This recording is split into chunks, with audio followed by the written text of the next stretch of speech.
अनिका अपनी माँ की भी माँ बनकर अपनी माँ को समझा रही थी। माँ, तुम क्यों इतनी चिंता करती रहती हो? समय आने पर सब कुछ हो जाएगा। और हाँ, इतना कंजूस मत बनो खाने पीने में। और ये गहने, इतने गहने क्यों ले रही हो माँ? और वो भी इतनी गरीबी में। मुझे नहीं पसंद ये सब पहनना। मैं उन गहनों को अपने पूरे शरीर पर लाद कर चलूंगी और फिर चोर मेरे पीछे पड़ेंगे और इसी चक्कर में मैं डर डर के जिंदगी जीती रहूंगी, है ना माँ?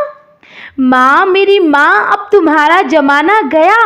अपनी आंखें खोलो और अपने सामने की दुनिया को देखो। देखो ये कितनी खूबसूरत है। मस्त रहो, खूब खाओ, खूब पियो और अपनी जिंदगी एंजॉय करो। ये सब फालतू के दिखावे के लिए गहने खरीदना, और वो भी इतनी मेहनत से पैसे कमा कर। अरे मेहनत कर ही रहे हैं तो खाओ, खूब ऐश करो। अभी गहने जरूरी नहीं है।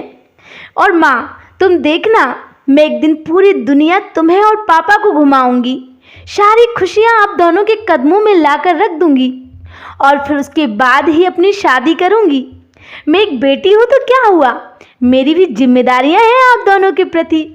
और आप अब मुझे सिर्फ अपने कैरियर पर ध्यान देने दीजिए और ये शादी वादी की जिद छोड़िए प्लीज़। और हाँ, चिंता मत करो, समय आने पर सब कुछ ठीक हो जाएगा। अनिका की ये सारी बातें उसके पापा चेतन चुपचाप सुन रहे थे, क्योंकि वो जानते थे कि उनकी बेटी खुद ही तो लाखों का एक अनमोल गहना है। अनिका विवाह के युग हो चुकी थी और अनिका की माँ उसकी शादी के पीछे पड़ी थी। और फिर वो क्यों ना पड़े, आखिर वो माँ जो थी ना उसकी।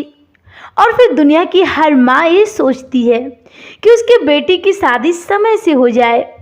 आसपास के रिश्तेदार भी थे जो अनिका की माँ को खूब जोर देते थे, शादी कब करोगी, उम्र निकल जाएगी उसकी, फिर अच्छा लड़का नहीं मिलेगा, पढ़ा लिखा कर कौन सा कलेक्टर बनाना है, और भी न जाने क्या क्या बोलते थे। लेकिन अनिका को इन सब बातों से कोई फर्क नहीं पड़ता था। वो बस अपने पैरों पर खड़ा होना चाहती थी, इसलिए वो शादी के बारे में नहीं सोचती थी और इसलिए इन फालतू की बातों में उसे कोई दिलचस्पी भी नहीं थी। लेकिन अनिका की माँ सिर्फ एक ही बात कहती थी, पढ़ाई करना है तो शादी के बाद ही करना, कम से कम हमारी चिंता तो कम हो जाएगी। लेकिन अनिका भी अपने फैसले पर अड़ी हुई थी और इसी वजह से उसकी माँ हमेशा चिंतित रहती थी। आसपास की सारी लड़कियों की शादी लगभग हो चुकी थी। अभी ठीक 8 दिन पहले ही अनिका की एक सहेली की भी शादी हुई थी। अनिका की माँ उससे कहने लगी, देखो तुम्हारी सहेली की कितने अच्छे से और उम्र से शादी हो गई और उसे कितने अच्छे तो गहने दिए उसके माँ बाप ने, और शादी भी खूब धूमधाम से की है। और एक तुम्हारे पापा जिन्हें चिंता ही नहीं है कि कोई बेटी की शादी के बारे में ही कुछ सोच लें।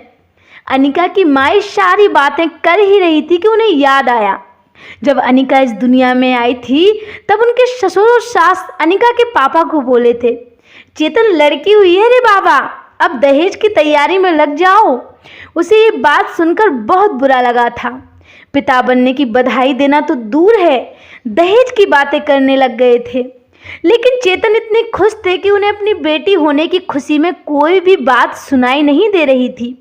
खूब लाड़ प्यार बरसा रहे थे उस पर। वो उत्सुकता से कितनी सारी नई नई चीज़ें अनिका के लिए लाते थे। अनिका शुरू से ही बुद्धिमान और तेज तरार थी। वो उत्सुकता से नई नई चीज़ें सीखने के लिए इच्छुक रहती थी। अनिका धीरे धीरे अच्छे संस्कारों में बढ़ती जा रही थी। शिक्षा के क्षेत्र में तो वो हमेशा अव्वल ही रही। बस अब सिर्फ अनिका को अपना सपना साकार करना था, इसलिए वो खूब मेहनत करती और मन लगाकर पढ़ाई करती थी। कि तभी अनिका के पापा उसकी माँ से कहते हैं कि उसकी बेटी की सफलता ही उसका सबसे कीमती गहना है। सब कुछ अच्छा होगा, चिंता मत करो, सब हो जाएगा। तब अनिका की माँ कहने लगी, अरे कुछ तो जोड़ लो अपनी बिटिया की शादी के लिए, मंडप में डिग्रियां काम नहीं आएंगी। अरे अनिका की माँ, शांत हो जाओ, अपना ब्लड प्रेशर मत बढ़ाओ, मैं हूं ना। चेतन अपनी पत्नी को समझा रहा था।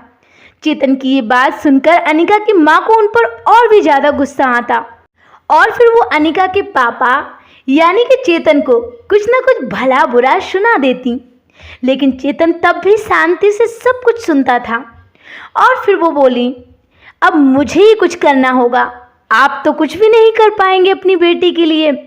कल को अगर उम्र ज़्यादा हो गई उसकी तो शादी के बाजार में कोई शिक्षा को नहीं पूछेगा, और रहा सवाल पैसों का तो वो भी मैं कहीं ना कहीं से व्यवस्था कर ही लूँगी, क्योंकि आपने तो कभी अपनी बेटी की कोई बचत की नहीं होगी। हमेशा शिक्षा ही अनमोल गहना है और इसकी कीमत बाजार में बढ़ती ही रहेगी, कभी सस्ता नहीं होगा। बस ये सब बोलकर टालते रहे। अरे मुझे ही देख लो, मेरे पिता ने भी जब मेरी शादी की थी तो कितना कुछ दिया था, तब नहीं कुछ कहा आपने, तब तो सब आराम से रख लिया। और आज जब बेटी की बारी आई तो शिक्षा का उपदेश देते रहते हो।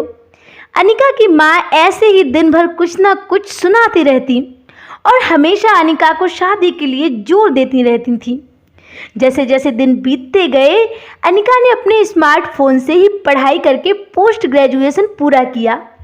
फिर उसने आगे पीएचडी करने का इरादा किया और इतने में सोने पर सुहागा हुआ कि अचानक उसे माइक्रोसॉफ्ट द्वारा सिलेक्ट कर लिया गया, जो पिछले साल के प्लेसमेंट के लिए आया था। एक बड़ा पैकेज उसके हाथ में रखा गया और गुड पोस्ट द्वारा और कई सुविधाओं और पोस्टिंग के साथ अमेरिका में पेश किया गया। साथ में वो पीएचडी भी कर सकती थी, क्योंकि कंपनी ने उसे एक बोनस भी दिया था साथ में। अपॉइंटमेंट लेटर लेकर भागकर अनिका घर पर आई। जब तक दरवाज़ा नहीं खुला तब तक अनिका ने डोरबेल से अपना हाथ तक नहीं हटाया। वो लगातार डोरबेल बजा रही थी। दरवाज़ा खुलते ही उसने अपनी माँ को उछल के गले से लगा लिया। माँ, आप लग जाओ शादी की तैयारी में, और पापा आप बस मदद करना। हाँ, यूएस तो जाना होगा ना मुझे। और अपॉइंटमेंट लेटर अनिका ने अपने पापा के हाथ में रख दिया। चेतन ने वो लेटर जोर जोर से पढ़ा। तभी अनिका की माँ की आंखों में से खुशी के आंसू आ गए और कहने लगी, बाप रे अनिका, तुमने तो सच में कमाल कर दिया। वो खुशी से पागल हो रही थी। अनिका के पापा भी बहुत खुश थे। एक मिनट के लिए तो उन्हें लगा जैसे कि ये सब सपना हो, लेकिन ये सब सच था। और वो आगे बोली, ये तो सच में अनमोल गहना हो गया और अब शादी के बाजार में चमक उठेगा। फिर वो अपनी बेटी अनिका को प्यार से गले से लगाती हैं और फिर भगवान के सामने जाकर उन्हें खूब धन्यवाद देती हैं।